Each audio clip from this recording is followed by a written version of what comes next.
Hmm.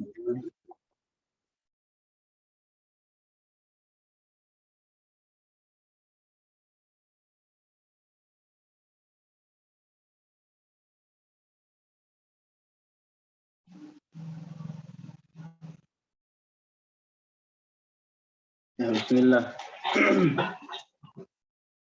Bismillahirrahmanirrahim.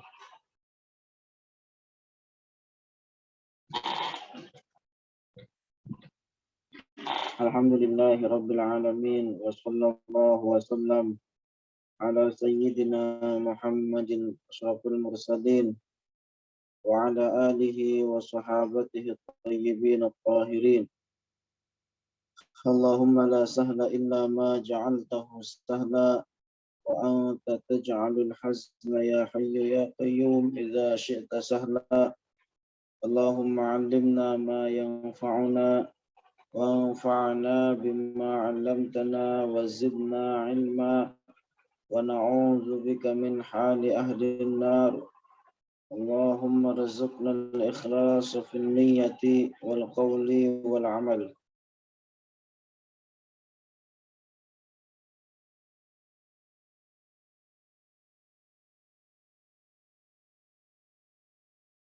Alhamdulillah,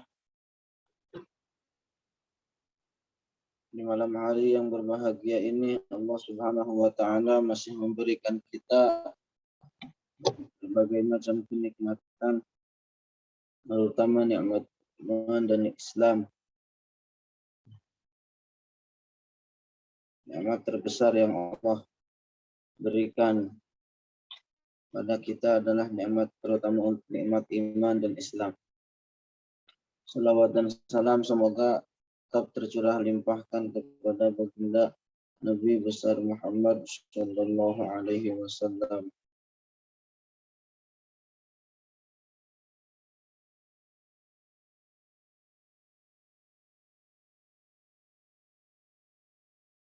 Sebelum memulai atau melanjut pada pembahasan, saya akan sedikit memurajaah perkataan Syekh.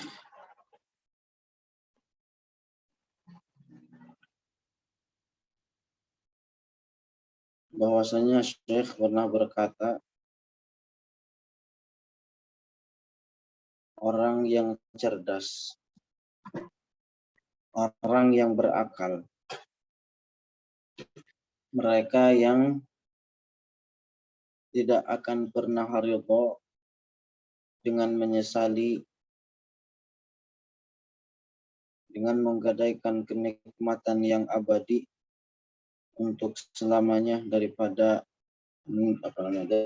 kenikmatan sementara yang punah dan sirna.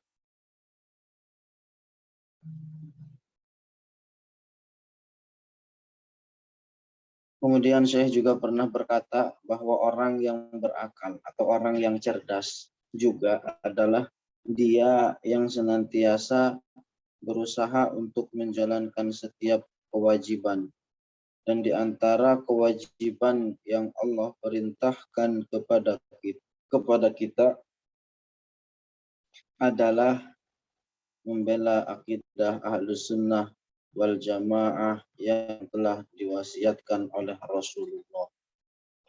Entar ini tabletnya habis baterai, ambil casan dulu.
kembali bahwa di antara kewajiban yang Allah perintahkan kepada kita adalah membela akidah Ahlus Sunnah wal Jamaah yang telah diwariskan oleh Rasulullah Sallallahu Alaihi Wasallam.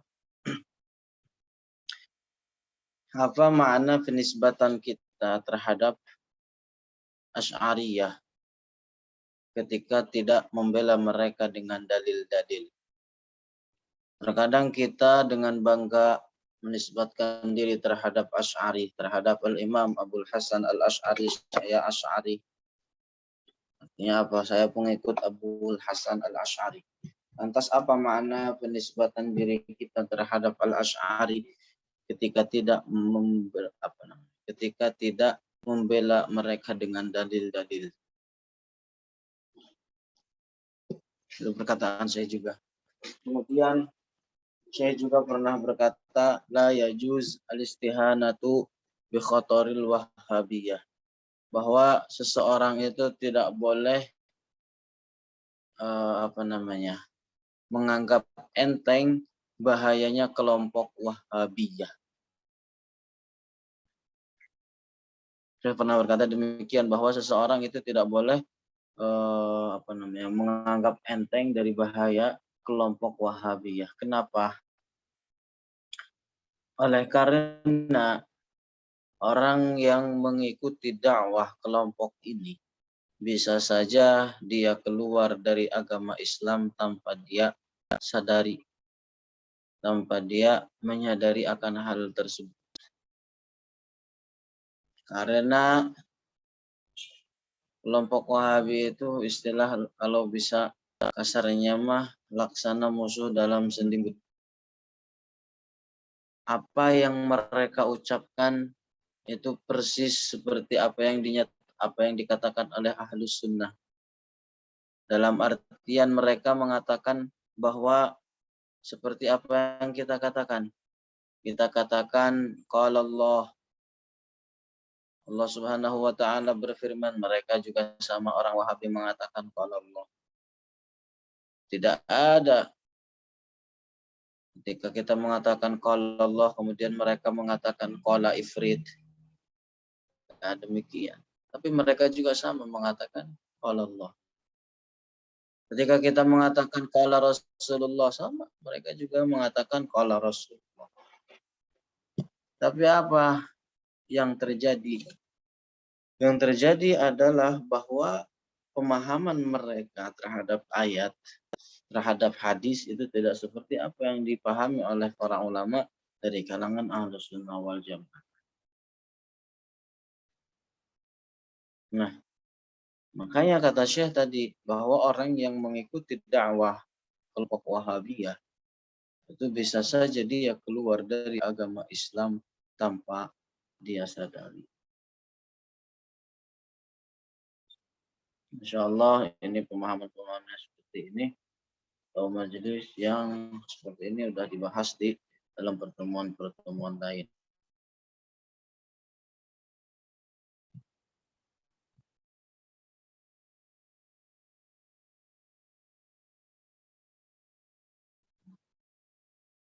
Nah, kita akan lanjut kepada pembahasan tentang di sini dengan subjudul lawanlah nafsu kita. Rasulullah Shallallahu Alaihi Wasallam mengerjakan dan menunjukkan kepada kita bahwa di dalam pergaulan sesama manusia, ketika kita berbuat ketika orang lain berbuat buruk kepada kita, hendaknya kita membalasnya dengan kebaikan. Artinya bagaimana? Ketika orang berbuat buruk kepada kita, maka hendaknya kita membalasnya dengan kebaikan. Ketika kita dilempar batu, maka balaslah dengan lemparan bunga, tapi jangan sama potnya. Lebih gede nantinya. Nah, suatu ketika sahabat Jabir ibn Sulaiman atau Jabir ibn Sulaim berkata kepada Rasulullah, Wahai Rasulullah, ajarkanlah kepadaku apa yang Allah ajarkan kepadamu. Kemudian Rasulullah menjawab, kalau ada orang mencacimu dengan sesuatu yang tidak dia ketahui darimu, jangan Anda balas dengan sesuatu cacian yang Anda ketahui dari dirinya. Artinya ketika orang lain mencaci kita dengan sesuatu kebodohan dia yang tidak dia tahu tentang kita, jangan kita balas cacian tersebut dengan sesuatu yang kita ketahui tentang dirinya. Kemudian sahabat mulia ini ketika mendengar hadis tersebut dari Rasulullah, beliau tidak pernah mencaci seorang pun sampai akhir hidupnya. Oleh karena para sahabat sangatlah cepat di dalam menerapkan apa yang Allah dan Rasul-Nya perintahkan kepada mereka. Al-Imam Abu Dawud di dalam sahihnya menjelaskan juga bahwa Rasulullah Shallallahu Alaihi Wasallam juga bersabda, "Laisa syadidu bisur'ah, innama syadidu man ghalaban nasa, innama syadidu man ghalaba nafsahu." Jadi orang yang kuat, dalam hadis begitu dijelaskan, orang yang kuat adalah bukan mereka yang mengalahkan banyak orang, akan tetapi adalah mereka yang bisa menundukkan hawa nafsunya. Dalam sebuah hadis bahwa Rasulullah hidup, dalam hadis lainnya dijelaskan bahwa beliau diceritakan hidup di antara dua orang tetangga yang buruk akhlaknya. Menceritakan begitu. Yang pertama adalah Uqbah ibn Mu'ayyid dan yang kedua Abu Lahab. Jadi Rasulullah diceritakan dalam hadis hidup di antara dua tetangga yang mana dua tetangga ini buruk perilakunya. Nah, mereka berdua itu senantiasa melemparkan kotoran manusia, membuang kotoran manusia di depan pintu Rasulullah. Akan tetapi Rasulullah yang sangat sabar dengan memperlakukan mereka. Walaupun Rasulullah Shallallahu Alaihi Wasallam adalah seorang yang pemberani dan kuat, Allah berikan kekuatan 40 orang laki-laki. Akan tetapi beliau memaafkan atas apa yang mereka lakukan. Jadi bukan hal ini Rasulullah tidak mampu untuk melawan mereka. Rasulullah adalah seorang yang kuat dan pemberani. Allah berikan di dalam kekuatannya 40 orang jasad laki-laki. Akan tetapi beliau lebih memilih untuk memaafkan atas apa yang telah mereka lakukan. Kemudian Al-Imam Al-Baihaqi di dalam kitabnya Al-Adab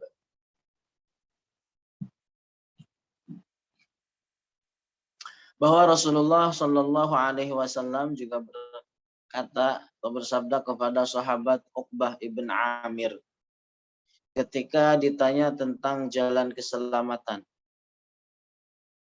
Kemudian Rasulullah Shallallahu Alaihi Wasallam menjawab, menyambung tali silaturahim yang telah putus dan memberi kepada mereka yang tidak memberi kepadamu dan memaafkan orang yang menzalimi. Rasulullah ketika ditanya tentang jalan selamat, Rasulullah menjawab adalah diantaranya memaafkan orang yang menzalimi. Ketiga akhlak mulia ini merupakan akhlak terpuji dari Rasulullah. Dan tidak ada akhlak yang lebih terpuji melebihi akhlak Rasulullah. Karena membiasakan nafsu untuk senantiasa sabar ketika disakiti orang lain merupakan jalan meraih derajat yang tinggi. Merupakan jalan meraih ketinggian derajat. Maka sabarlah ketika marah. Betapa banyak perbuatan kejahatan itu disebabkan karena marah. Betapa banyak kriminalisasi itu bermula disebabkan karena sebab marah. Betapa banyak orang memutus tali silaturahim itu karena disebabkan marah. Begitu juga betapa banyak perceraian di dalam keluarga, di dalam jalinan suatu hubungan rumah tangga karena karena sebab marah. Betapa banyak. Makanya kemarin saya sering sampaikan bahwa 3 nasihat yang sering disampaikan Syekh adalah yang pertama adalah tarkul ghadab. Hendaknya seseorang meninggalkan marah. Kenapa? Karena dengan marah itu banyak sekali kerugian yang akan didapat oleh seseorang, baik dengan urusan dunianya dan juga urusan agamanya, begitu juga urusan akhiratnya. Dan di antara bahaya yang paling menakutkan ketika seseorang marah adalah ini terjatuh ke dalam kekufuran. Seperti sebagian orang yang mencaci maki Allah disebabkan karena memikirkan istrinya yang tidak sejalan dengan dirinya, dan disebabkan anaknya karena disebabkan anaknya tidak menjalankan apa yang diperintahkan olehnya sehingga akhirnya marah lalu mencaci maki Allah. Ini yang dikhawatirkan karena sebab marah tersebut.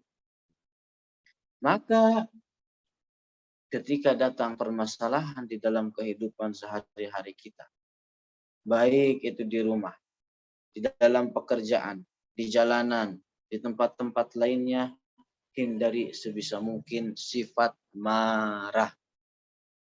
Tahanlah dan jaga lisan dari mengucapkan perkataan-perkataan buruk. Maafkanlah dia, orang yang telah menyakitimu. Lihatlah bagaimana Nuh hidup 950 tahun bersama kaumnya. Nabi Nuh hidup sekitar 950 tahun bersama kaumnya. Menyeru mereka untuk masuk ke dalam agama Islam, mengajak mereka untuk menyembah kepada Allah, mengajak mereka untuk mendapat kenikmatan surga, kenikmatan yang hakiki, akan tetapi mereka mendustakannya.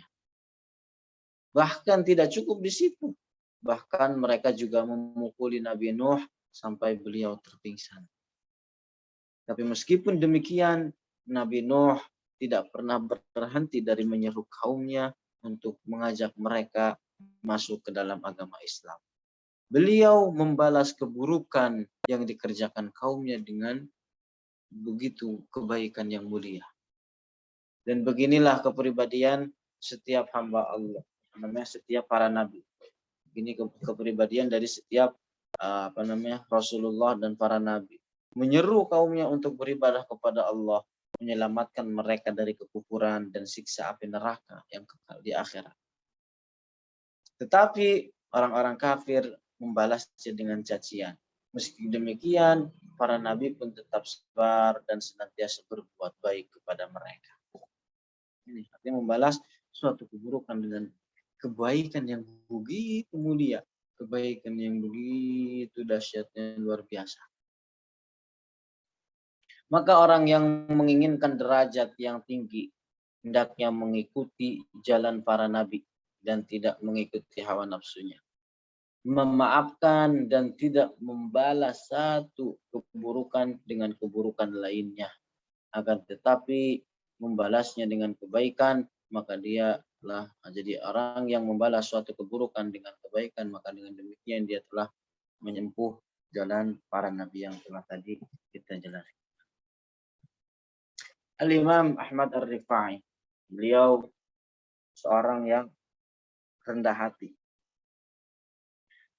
Ketika orang lain berbuat buruk kepada dirinya, beliau pun membalas dengan menampakkan kepada orang tersebut sifat lembut dan kasih sayang.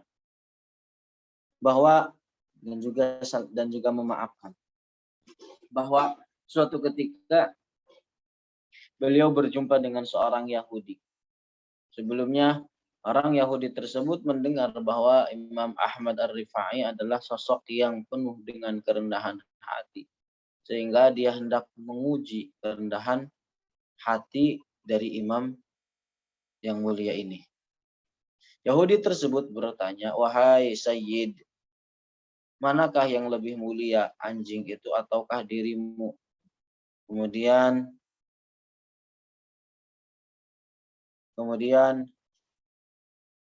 Al-Imam Ahmad Ar-Rifai beliau menjawab, "Kalau aku selamat dari melewati sirat atau jembatan yang membentang di atas neraka jahanam, maka aku yang lebih mulia." Yahudi tersebut pun menangis dan masuk ke dalam agama Islam, dia dan juga keluarganya. Itu berkat apa? Kebaikan hati, memaafkan dan juga rendah hati. Tawadu. Man tawadu'a lillahi rafa'ah. Dalam sebuah hadis dijelaskan. Orang yang rendah hati, maka Allah akan mengangkat derajat orang tersebut. Dan di antara bentuk kerendahan hati orang di zaman sekarang adalah khidmatun nas, membantu kebutuhan manusia. Di antara bentuk rendah hati adalah membantu kebutuhan manusia, terutama di dalam mengajarkan kepada mereka apa yang bermanfaat bagi agama mereka, apa yang bermanfaat bagi kehidupan akhirat mereka.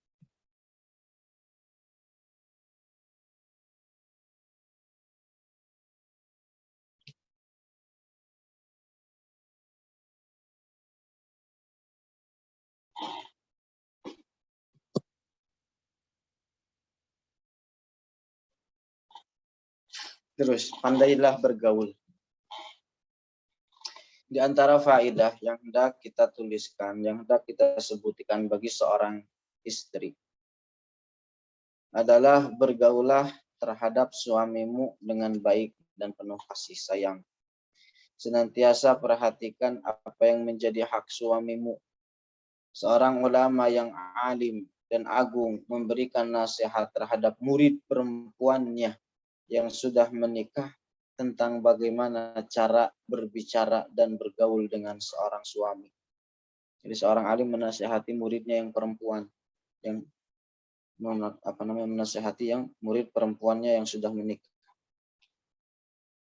Alim tersebut berkata, "Bicara dan berdirilah di hadapan suamimu seolah-olah Anda berbicara dan berdiri di hadapan seorang raja."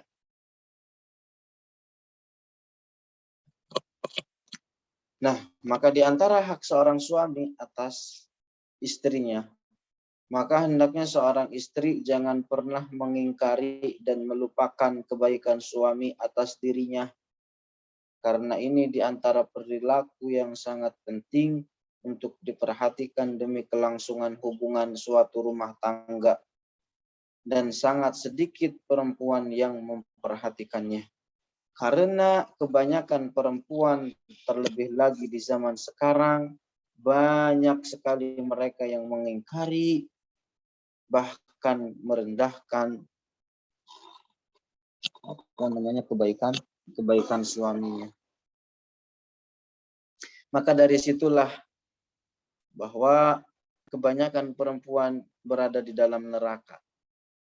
Kemarin sudah dijelaskan bahwa suatu ketika dijelaskan ketika Rasulullah melakukan perjalanan Isra dan Mi'raj, diperlihatkan kepada beliau api neraka. Kemudian beliau mendapati kebanyakan dari penduduknya adalah dari kaum perempuan.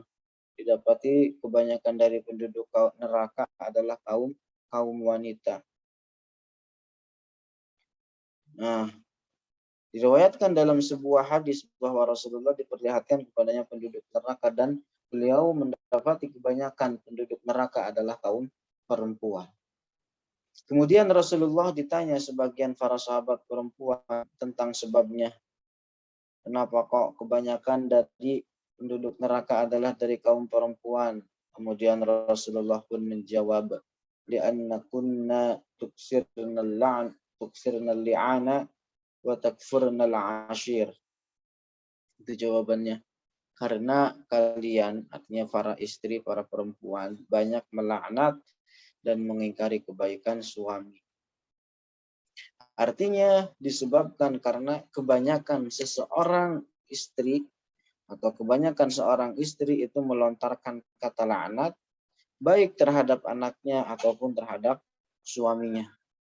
Dan karena banyak mengingkari kebaikan seorang suami dengan menganggap sedikit kebaikan yang telah diberikan suami kepadanya. Ini. Jadi yang pertama, dua penyebab. Yang pertama adalah karena banyak melaknat, baik itu terhadap anaknya ataupun terhadap suaminya. Yang kedua adalah karena tadi banyak mengingkari kebaikan yang diberikan oleh suaminya. Atau menganggap sedikit kebaikan yang telah diberikan suami kepada dirinya. Dan inilah fakta yang didapati dari kebanyakan seorang perempuan, dari kebanyakan seorang istri terhadap suaminya, terutama di zaman sekarang, di dalam suatu hubungan rumah tangga. Hal ini sebagaimana dijelaskan dalam sebuah hadis bahwa Rasulullah bersabda, kalau seandainya engkau suami, dalam hadisnya begitu, kalau seandainya engkau seorang suami berbuat baik kepada seorang istri selama bertahun-tahun, kemudian istri melihat satu keburukan saja dari suaminya, maka maka istri tersebut pun akan berkata, aku tidak pernah melihat satu kebaikan pun darinya. Itu dijelaskan dalam sebuah hadis begitu. Jadi ketika seorang suami melakukan berbagai macam kebaikan berpuluh-puluh tahun, kemudian melihat dari suami tersebut suatu keburukan, lalu perempuan tersebut atau istri tersebut mengatakan, aku tidak pernah melihat satu kebaikan pun darimu. Itu dijelaskan dalam hadis seperti itu. Nah, kemudian mengingkari kebaikan suami di antara bentuk perbuatan maksiat yang besar. Jadi antara bentuk kemaksiatan yang besar adalah mengingkari berbagai macam kebaikan yang telah diperbuat, yang telah dikerjakan oleh suami, yang telah diberikan suami kepada istrinya.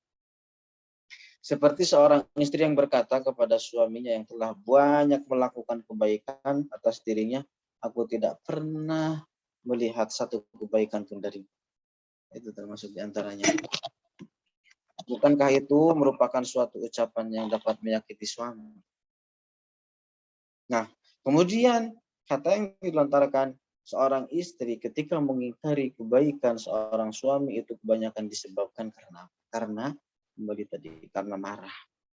Maka sangat dituntut dari seorang istri untuk menahan dirinya ketika marah. Jangan sampai keluar dari lisannya ucapan maksiat seperti melaknat orang yang tidak berhak untuk dilaknat, seperti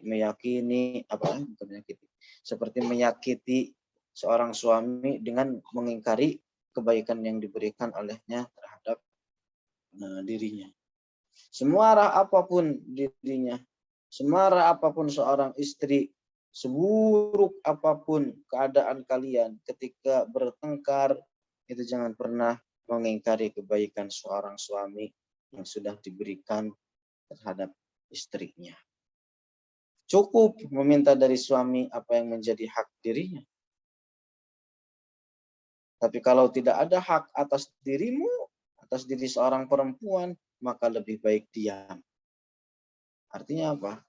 Kalau seandainya cukup dipinta haknya apa? Kalau seandainya jangan sampai marah, terlebih lagi jangan sampai tadi melaknat atau mengingkari kebaikan suami.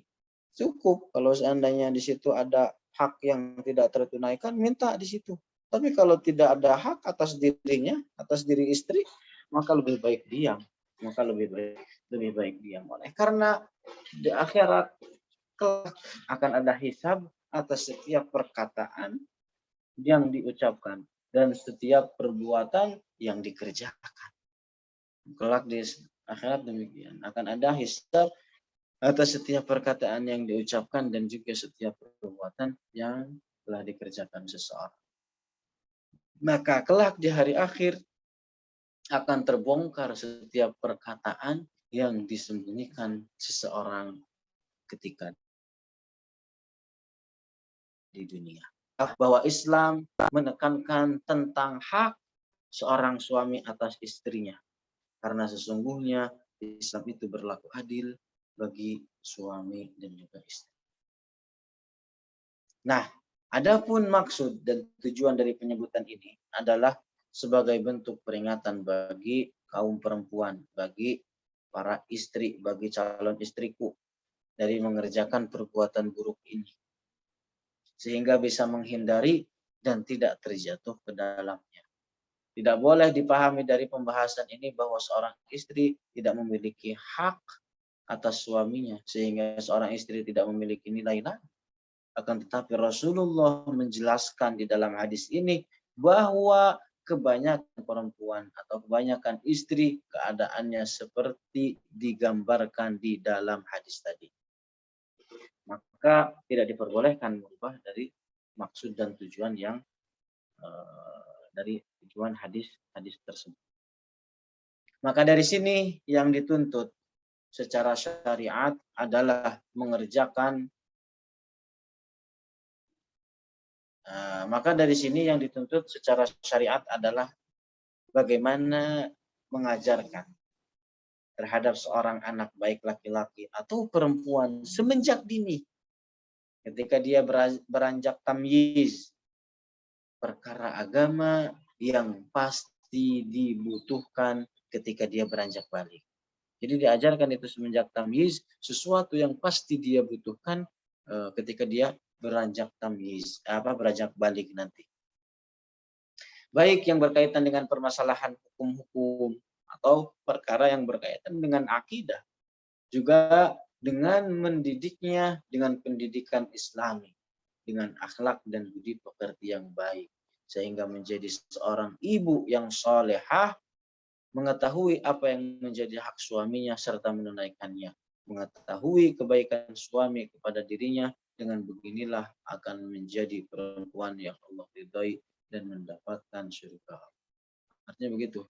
Peran yang terbaik dari seorang istri, dari seorang perempuan selaku madrasah yang pertama bagi anaknya, selaku madrasah pertama bagi anaknya adalah mendidik terhadap anak semenjak dini, semenjak tamyiz, apa yang akan bermanfaat bagi dirinya ketika beranjak balik nanti.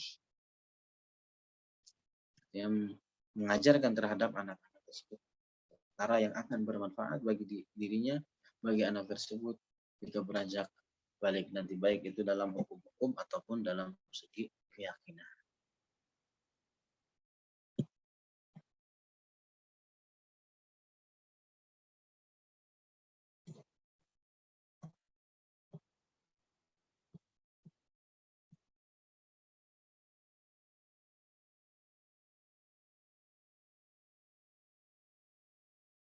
Terus,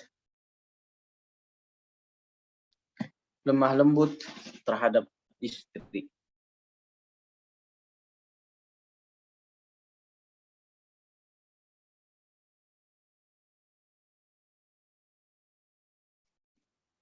Lemah lembut terhadap istri dan sabar atas dirinya bukanlah sesuatu yang mudah. Atau bentar ya.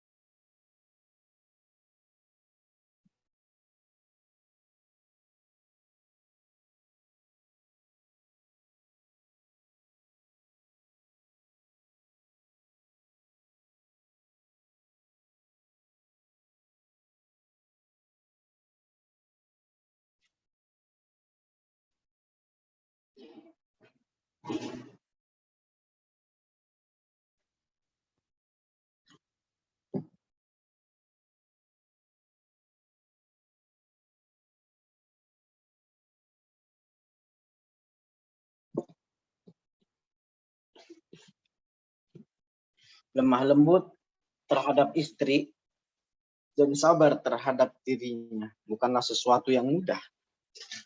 Juga bukan merupakan tanda lemahnya seorang suami di hadapan istrinya, sebagaimana diyakini sebagian orang di zaman sekarang dari mereka yang tidak berilmu. Akan tetapi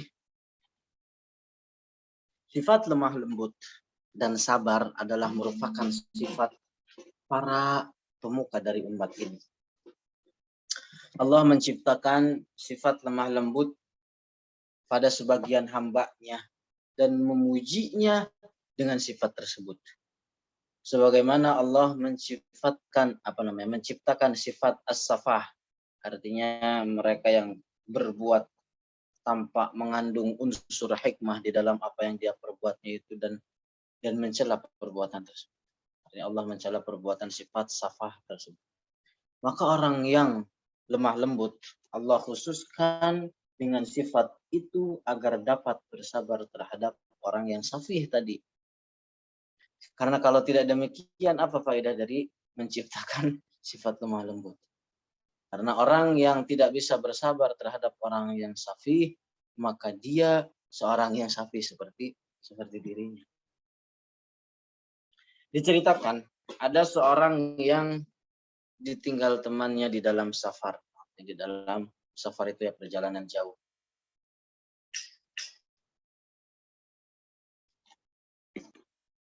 Ketika ditanya kenapa,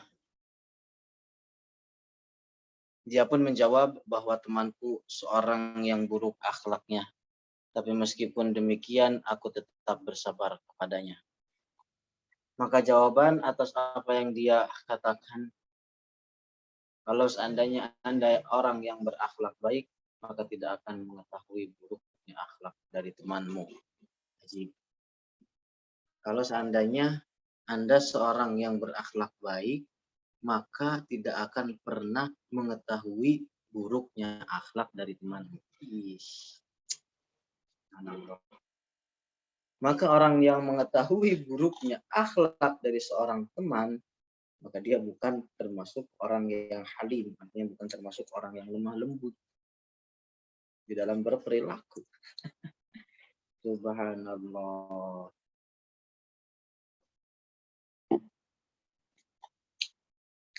Maka dia tidak termasuk orang yang halim, tidak termasuk orang yang lemah lembut. Dan orang yang tidak bisa bersabar atas seorang perempuan, maka dia akalnya lebih kurang dibandingkan dengan perempuan tersebut. Masya Allah. Risalah Umar.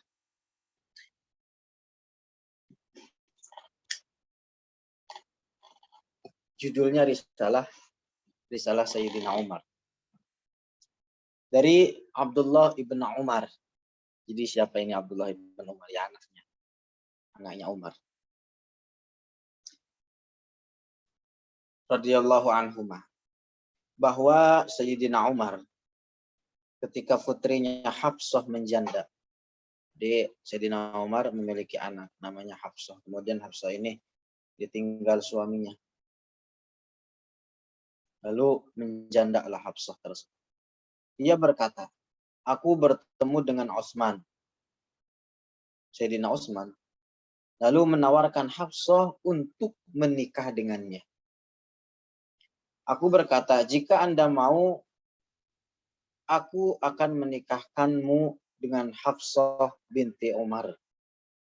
Kemudian Umar pun menjawab, aku akan pikirkan terlebih dahulu.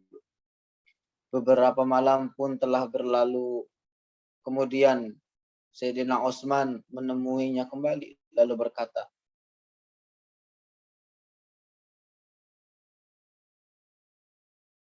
dia berkata kemudian telah jelas bagiku bahwa aku tidak akan menikah pada hariku ini. Artinya dia nggak mau menikah dengan Hafsah. Kemudian aku bertemu dengan Abu Bakar dan mengatakan, artinya Sayyidina Umar bertemu dengan Abu Bakar lalu mengatakan kepadanya, jika Anda mau, aku akan menikahkan Anda dengan Hafsah binti Umar. Abu Bakar hanya terdiam dan dia tidak menjawab sepatah kata pun. Kemudian Sayyidina Umar di situ merasa tersinggung kepada Abu Bakar daripada Sayyidina Utsman. Ketika Sayyidina Utsman dengan jelas menolak bahwa dia tidak akan menikahi Hafsah. Abu Bakar ketika ditawarin demikian, Abu Bakar hanya terdiam. Abu Bakar hanya terdiam, tidak berkata apa-apa. Dari situlah Sayyidina Umar merasa lebih tersinggung daripada apa yang telah dilakukan oleh Sayyidina Utsman. Beberapa malam pun berlalu, kemudian Rasulullah Shallallahu Alaihi Wasallam melamar Hafsah tersebut. Lalu Sayyidina Umar menikahkannya dengan beliau, dengan Rasulullah. Kemudian Abu Bakar bertemu dengan Umar, lalu berkata, apakah Anda marah kepadaku ketika Anda menawarkan Hafsah kepadaku lalu aku tidak memberikan jawaban apapun? Kemudian Umar pun menjawab iya.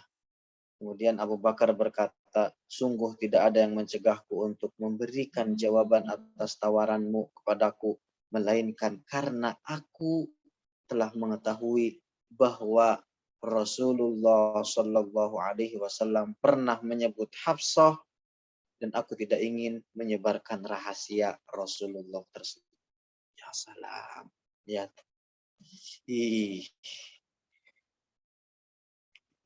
Tidak mau menyebarkan rahasia Rasulullah tersebut. Seandainya Nabi Shallallahu Alaihi Wasallam tidak menikahinya, tentu aku akan menerima tawaran tersebut. Ya salam. Dari kisah ini, Umar tidak diragukan lagi sedikit pun di dalam mencari laki-laki. Dari kisah ini dapat ada beberapa pelajaran, di antaranya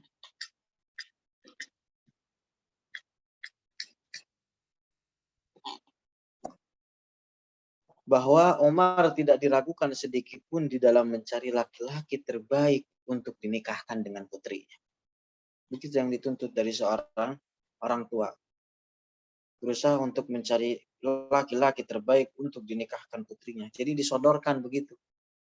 Para ulama terdahulu ketika memiliki anak perempuan dicari bibit unggul dari laki-laki kemudian disodorkan, ditawarkan. Saya punya putri perempuan begini.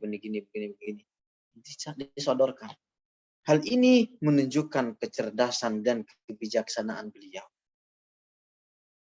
Sedangkan sebagian orang di zaman sekarang banyak orang yang ragu dan mengira ketika seorang menawarkan putrinya itu menunjukkan akan kerendahan dirinya dan putrinya. Berbeda dengan kebiasaan para sahabat, kebiasaan para ulama terdahulu, bahwa ketika mereka memiliki anak perempuan ditawarkan kepada orang-orang yang alim lainnya.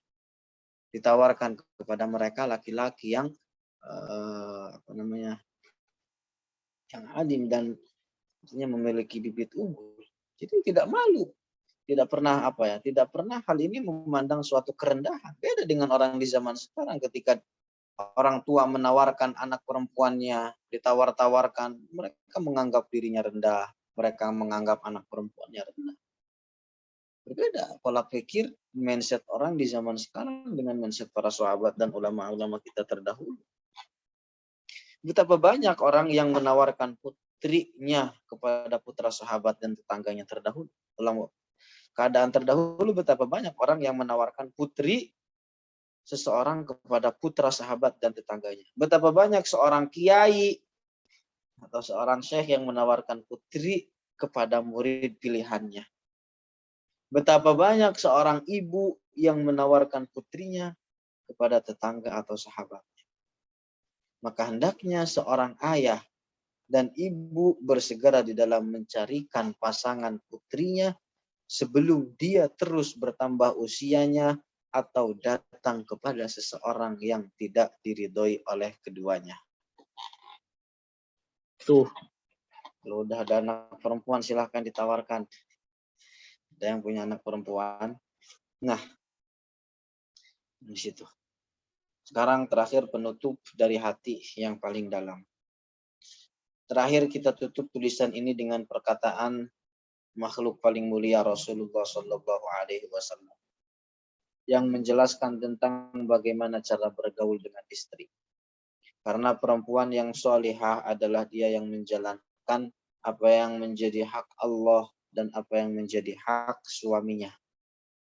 Rasulullah Shallallahu Alaihi Wasallam dalam sebuah hadis beliau bersabda, "Idza shallatil mar'atu khamsaha wa shamat syahraha wa hafizat farjaha wa ata'at zawjaha qila laha udkhuli min ayyi abwabil jannati syi'ti." Jadi ketika seorang istri menjalankan sholat 5 waktu dengan sempurna, menjalankan puasa Ramadan, puasa yang wajib, puasa Ramadan dengan sempurna, menjaga kehormatannya, senantiasa mentaati suaminya, alhamdulillah, maka akan masuk, dikatakan terhadap perempuan tersebut, masuklah dari pintu surga manapun yang dikehendaki. Ini merupakan kabar gembira terhadap atau bagi perempuan salihah. Makna dari hadis ini bahwa seorang perempuan muslimah yang selama hidupnya dia melaksanakan sholat sebagaimana yang Allah perintahkan, menjalankan puasa Ramadan sebagaimana yang Allah perintahkan, menjalankan setiap perintah suaminya di dalam ketaatan terhadap Allah, maka dia dapat memilih untuk masuk ke dalam pintu surga yang 8. Karena pintu surga bentuk satu pintu dengan pintu yang lainnya itu memiliki memiliki perbedaan, memiliki bentuk yang lebih bagus dan indah satu dibandingkan dengan yang lainnya. Maka seorang suami dan istri yang saling tolong menolong ketika di dunia di dalam ketaatan kepada Allah, saling memerintah dalam kebaikan dan mengingatkan dalam keburukan, maka kelak hari kiamat seorang suami tidak akan pernah lari dari istrinya. Begitu juga seorang istri tidak akan pernah lari dari suaminya. Adapun suami istri yang tolong menolong di dalam kemaksiatan dan meninggalkan dari saling tolong menolong di dalam ketaatan kepada Allah, maka kelak hari kiamat suami akan lari dari istrinya dan istri juga akan lari dari suaminya. Kenapa? Karena suami takut dituntut apa yang menjadi hak istrinya. Jadi suami takut dituntut apa yang menjadi hak istrinya. Begitu juga istri takut dituntut apa yang menjadi hak suaminya ketika di dunia. Begitu juga seorang ayah dengan anaknya akan saling tuntut menuntut kalau seandainya tidak menjalankan apa yang menjadi hak masing-masing ketika di dunia, kecuali keduanya berada di dunia, ketika di dunia tolong menolong di dalam kebaikan, saling menasehati, maka kelak hari kiamat tidak akan saling lari sesama mereka. Makanya jalan selamat adalah dengan memulai ini semua, mari kita mulai ini semua dengan mempelajari ilmu agama. Karena dengan jalan inilah seorang suami dapat mengetahui apa yang menjadi hak istrinya. Begitu juga seorang istri dapat mengetahui apa yang menjadi hak suaminya. Dalam sebuah hadis dijelaskan, ahakun nasi bil mar'ati zawjuha wa ahakun nasi bir rajuli ummuhu. Jadi orang yang paling berhak atas orang perempuan adalah suaminya, dan orang yang paling berhak atas orang laki-laki adalah ibunya. Karena dengan ilmu agama, sepasang suami istri dapat mengetahui hak Allah atas hambanya. Dalam sebuah hadis yang diriwayatkan oleh Al-Bukhari dari sahabat Mu'adz ibn Jabal, bahwa suatu ketika aku membawa Rasulullah di atas keledainya bernama Ufair. Rasulullah berkata kepadaku, wahai Mu'adz, apakah Anda tahu hak Allah yang paling agung atas hambanya? Mu'adz pun menjawab, Allahu wa rasuluhu a'lam. Allah dan Rasulnya lebih tahu. Dan Rasulullah pun menjawab, hak Allah atas setiap hambanya adalah beribadah kepadanya dan tidak menyekutukannya dengan sesuatu apapun.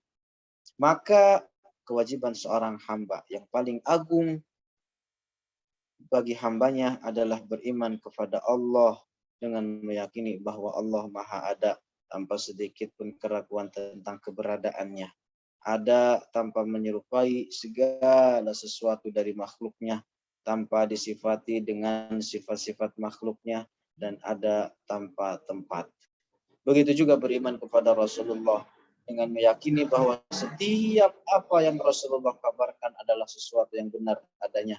Sama halnya perkara tersebut berkaitan dengan perkara yang akan terjadi di masa yang akan mendatang, tentang perkara hari akhirat, tentang perkara yang terjadi pada umat terdahulu, tentang penghalalan dan pengharaman suatu perkara, maka Rasulullah tidak pernah salah. Maka ketika seorang mengenal Allah dengan sesuatu yang layak bagi keagungannya, dan mengenal Rasulullah dengan sesuatu yang layak bagi keagungannya, dengan membenarkan di dalam hatinya dan mengucapkan di dalam lisannya, maka dia telah mengerjakan suatu perbuatan yang paling afdal, suatu amal yang paling mulia secara mutlak.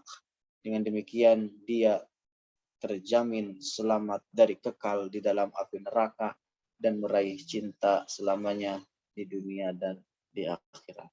Allahumma rizqna husnal iqtida'i bil anbiya'i wal awliya'i was salihin wa nas'aluka an taj'alana min ibadikal mutakhallaqin bi akhlaqi nabiyyikal mustafa wa nas'aluka al-'afwa wal 'afiyah wal mu'afata ad-da'imah fid din wad dunya wal akhirah wa akhiru da'wana anil hamdulillahi rabbil alamin. Wallahu ta'ala a'lamu wa ahkam. Ada yang ditanyakan, silahkan. Sudah selesai.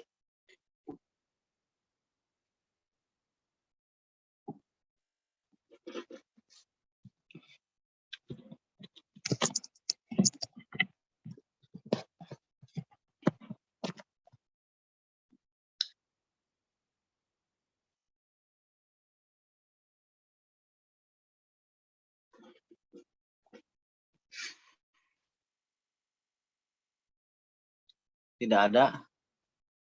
Kalau tidak ada, mungkin perjumpaan kita sampai di sini dahulu untuk malam ini.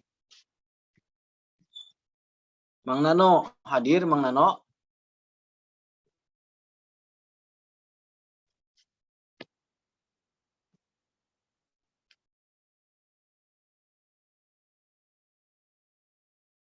Hadir. Ustaz, contoh melaknat suami dan melaknat anak itu seperti apa? Ya, seperti yang ketika marah, ketika berantem dengan suaminya, laknat lu. Ya, seperti itu contohnya. Atau ketika memerintah anaknya kemudian tidak diturutin, misalnya anak laknat, misalnya. Seperti itu. Ada yang melaknat anak tersebut, melaknat suaminya, ya seperti dengan melontarkan kata laknat pada keduanya. Itu kan al-la'nu, kata al-la'n di dalam bahasa Arab artinya al-bu'du 'anil khair. Jauh dari kebaikan. Dan dengan demikian dia mendoakan sama halnya ketika melaknat anaknya atau suaminya, mendoakan keduanya dari agar jauh dari kebaikan. Nah itu.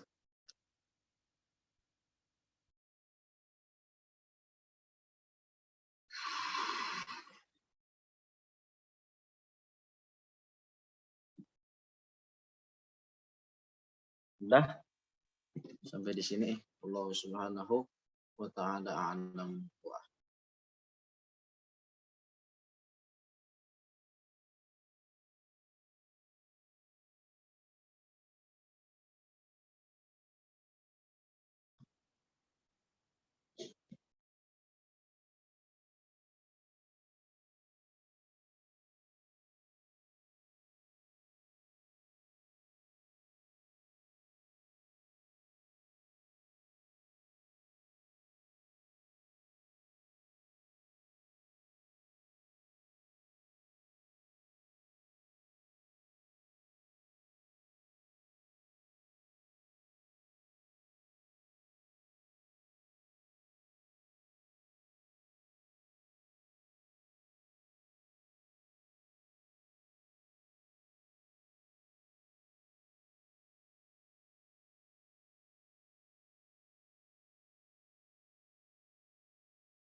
Banyak sebenarnya nasihat-nasihat Syekh yang sudah saya himpun, sudah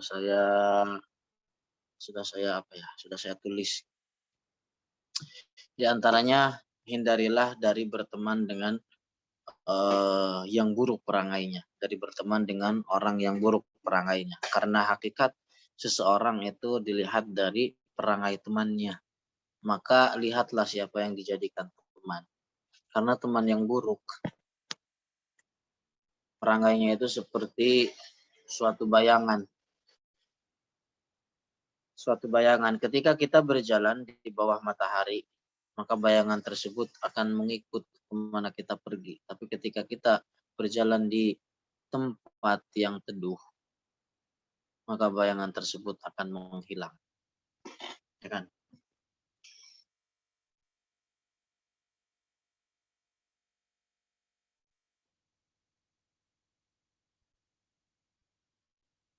Allah subhanahu wa ta'ala a'lam. Nuhalil wa nusalli ala nabi. La ilaha illallah. Allahumma salli ala sayyidina Muhammad wa ala alihi wa sahbihi wa sallim. Rabbi gfirli wa liwalidayya wa lil mu'minina wal mu'minat. Rabbi gfirli wa liwalidayya wa lil mu'minina wal mu'minat walhamdulillahi rabbil alamin.